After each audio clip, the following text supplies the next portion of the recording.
Welcome to the SDA Housing Podcast, brought to you by Ndis Property Australia. Before starting this episode, we need to provide a general disclaimer. Information contained in this podcast is general in nature only. It does not take into account the objectives, financial situation, or needs of any particular person. You need to consider your financial situation and needs before making any decisions based on the information in this podcast. And you should consider seeking independent and professional advice for your personal circumstances. All right, let's begin. This is the SDA podcast that shows and explains and highlights and guides and brings awareness to all things SDA in the disability accommodation space. Okay, yep. Joining us on my show today is Pam. Pam is an NDIS participant who lives in her own SDA high physical support needs apartment. Welcome to the show, Pam. Thank you very much. I'm glad that I'm here. You know, I'm glad you could be a part of it too, because today you're actually my very first solo podcast that I'm doing. So I'm very, very grateful for this opportunity. So Pam, if you could you please give us some background information, a little bit of background about yourself? I'm 68. I've got 2 daughters. I've got multiple sclerosis. I've got pulmonary, I don't know what the rest of it is. I don't breathe properly. I'm having a lot of trouble with my mouth. My nerves and everything in my gums are really having a trouble. I think a lot to do with the MS. And yeah, I still get neuralgia on the right side of my face.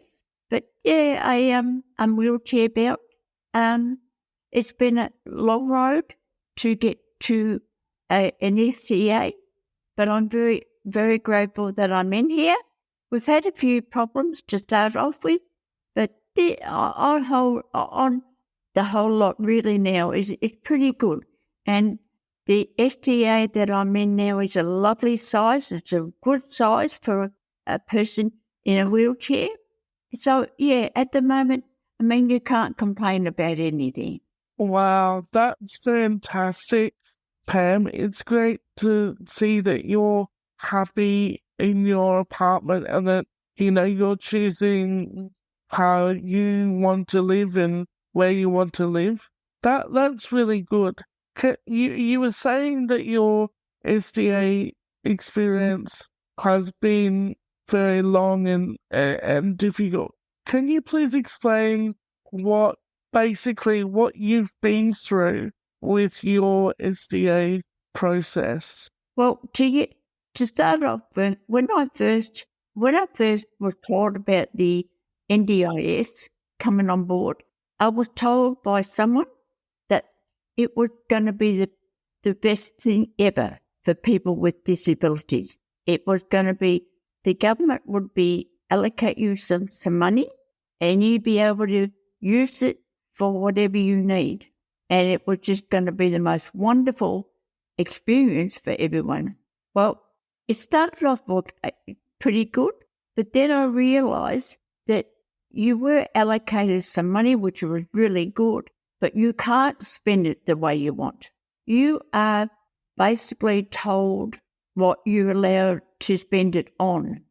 The NDIS didn't think you needed the thing that you think you need. They would not fund it. So I quickly found that yes, you were allocated some money, but you didn't choose where the money went. They told you where the money went. And it's still like that today. Yeah, I totally agree with what you're saying, Pam. Like, a lot of participants out there still feel like the NDIA is not listening.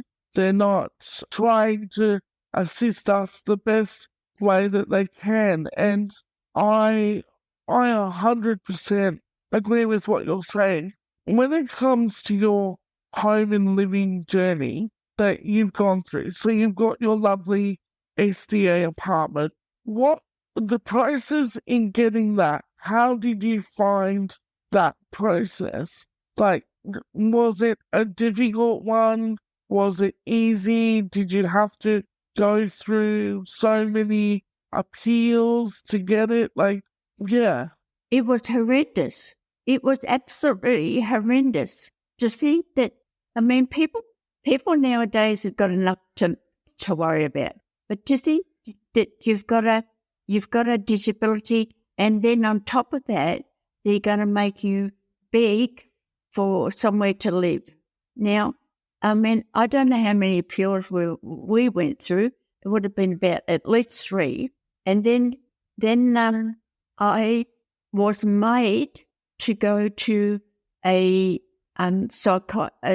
psychologist. I was made to go to a new, different neurologist.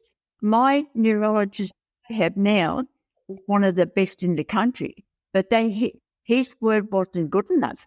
They wanted me to go to their neurologist and their psychologist to get feedback from their people, whether I was sane enough or good enough or, I don't know, clean enough or I don't know. They were asking horrendous questions that to me had nothing to do with wanting to live by myself. They didn't want me to live by myself. They wanted to put me in a house with other people, strangers, because it was cheaper. It was cheaper for them to put me into a house with strangers, with a bit. What basically we're going to end up with a bedroom and a bathroom, but you had to share all the other facilities. Now, there's no way in the world that I was going to do that, and still until the day I die, I won't do that. So I fought really hard. I think what they really want is people to give up. They don't want you to fight back. They don't want you to say that they're wrong and you're right. They don't like it. They don't like people fighting back, and they're just hoping that people will give up. They picked the wrong person with me, and I won't give up. Things are getting worse with my body, but until I can take my last breath, I will fight for things that we need and that we're entitled to. So to me it's a little bit like the First Nation people now asking for a voice. Well, we've been asking for voices for a long time as well, and just basically now we're starting to get a little bit of a voice, and I'm really, really glad of someone like you that can take it on board and is willing and to go out and be able to use technology to help us. Well, Pam, thank you for those kind words. Your story is absolutely incredible and remarkable, and you are a fighter. Like, I clearly hear it in your voice. You are your best advocate. You know your own situation, and you gave the NDIA a real good fight. And you know what? At the end of the day, you should be very proud that you won that and that you get to, live in your apartment, and you've got that for the rest of your life, and that is, that is an achievement in itself. And you are correct. Like, the NDIA, they make us go through so many loopholes and so many assessments and undergo reports, and you're right, they try and weigh you down, and they try and make you give up, and they do that by sending you to other people that you're not familiar with, that have never, worked with you, and that's extremely disappointing that they do that. Well, I think, and of course, when they allocate you some money, and then when you're trying to go through for an SDA, I had so many OT reports that they wanted, and every time I gave them an OT report or some sort of report, a therapy report, they would come back and say, "Oh no, we want more. We want more detail." So you'd send one, and then they'd come back and say, "Oh no, that one's not right. You have to get another one." And now, then I had an OT. I had to do an interview of questions through my OT. So the NDIS, NDIA gave my OT questions to ask me. Now, believe it or not, one of the questions was, "Are you sexually active?" Now, I didn't quite know at the time. I didn't quite know what to say. I was horrified. But now, if someone asked me now, if the government said to me now, "Are you sexually active?" I would say to them, "Are you offering?" But after thinking about it and everything, I would say, "Are you offering?" But at the time, I was horrified. Yeah, it's some of the stuff that they make you go through is really deep, and it's really, really personal, and it's really intimate, and it's questions that shouldn't be asked because it doesn't relate to how you want to live your life. Your personal life Yeah. doesn't impact on whether you live with yourself or live by yourself or with other people. Yeah, there's a lot of. If you go to a bank for a home loan or whatever, I mean, are they allowed to say to you, well, if you're going for a home loan, are they allowed to say to you, "Well, how many partners have you had? Or are you sexually active? Or are you married? Or are you going to have sex with someone else?"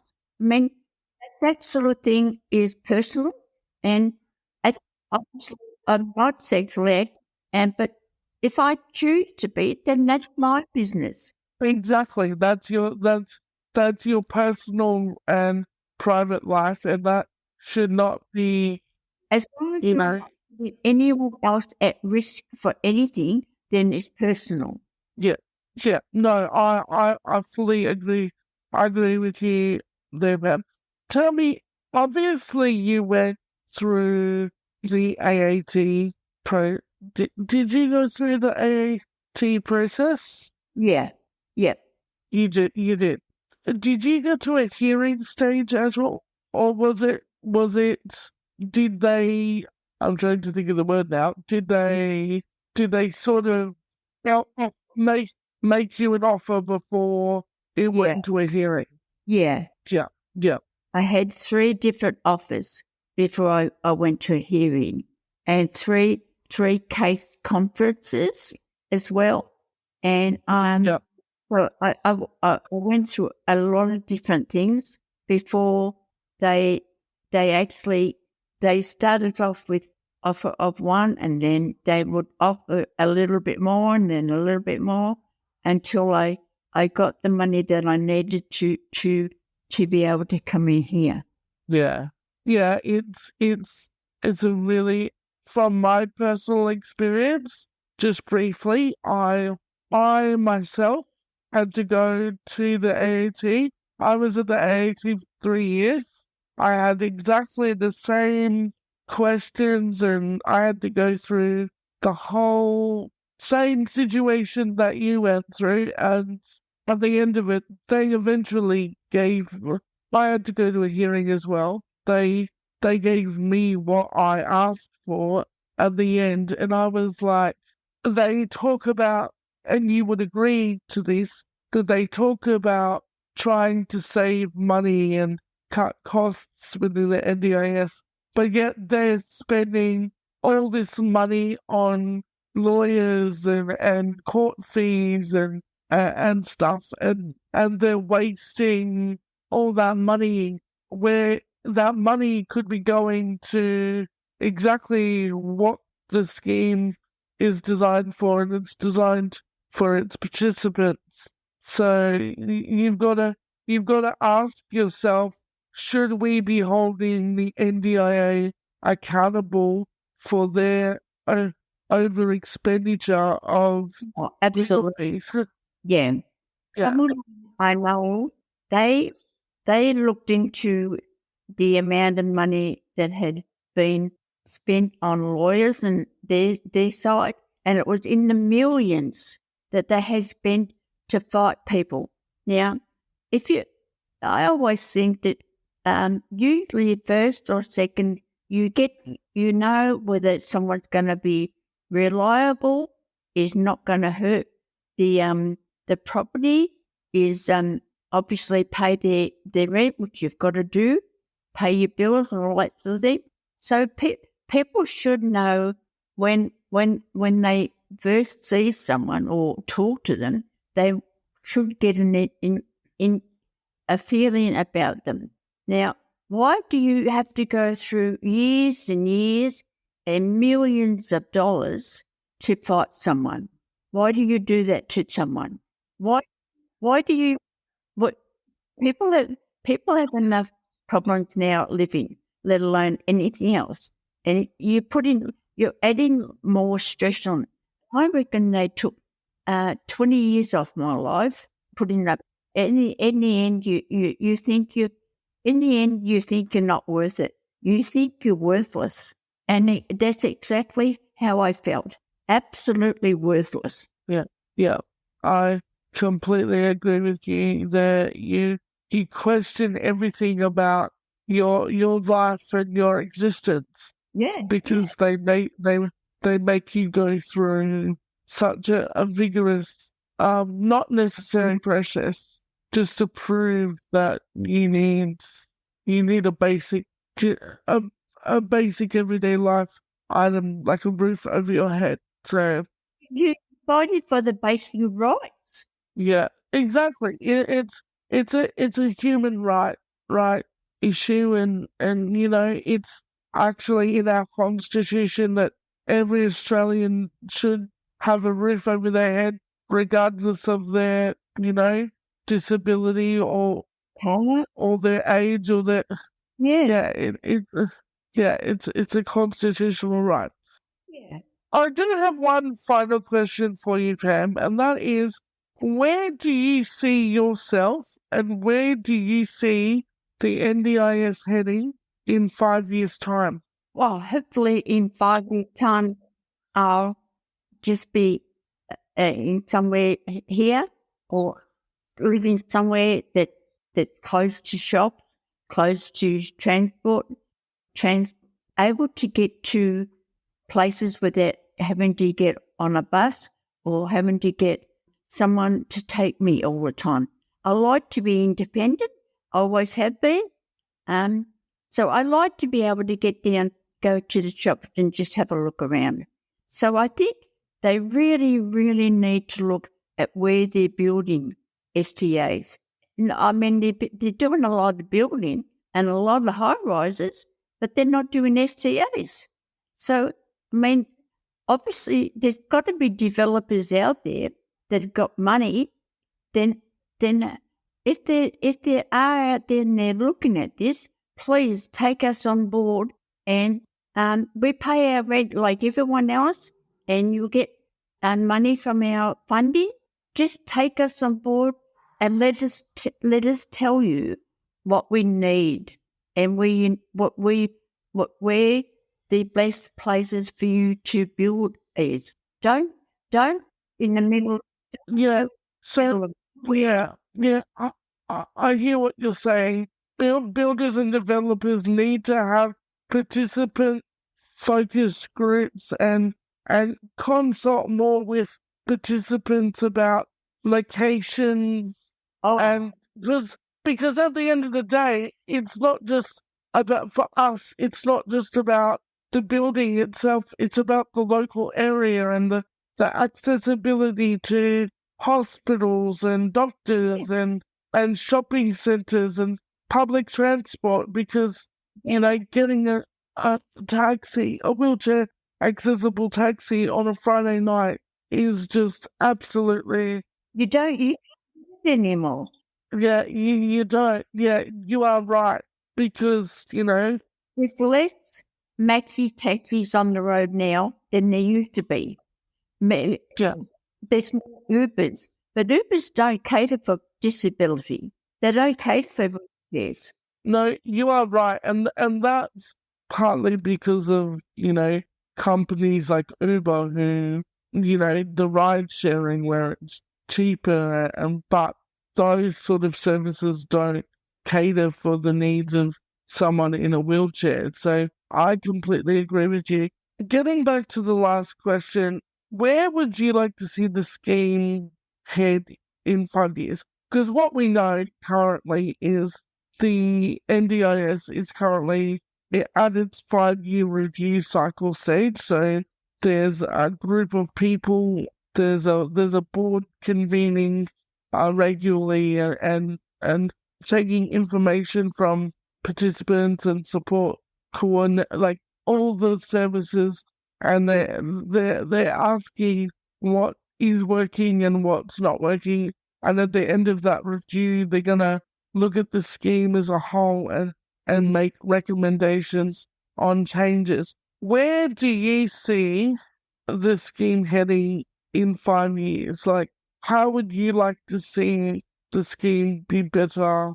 Where would you like to see them focus more on? I saw a thing on telly a while ago, and they were talking about money and they were talking about social housing and all that sort of thing, and they were saying the way that they're going, the NDIS won't be able to keep going because it's so expensive.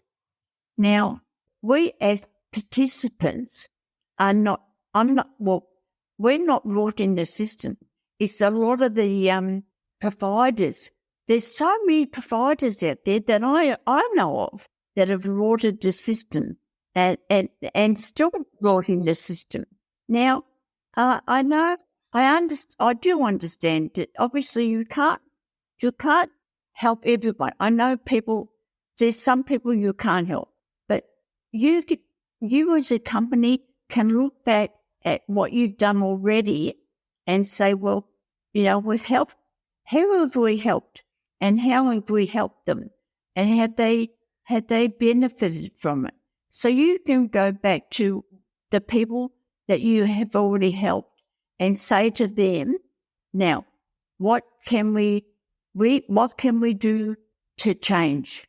Because it's us people that have gone through that years of bloody put up with this, of so much shit from them that it's us that they should go back to us and say, what have we done wrong?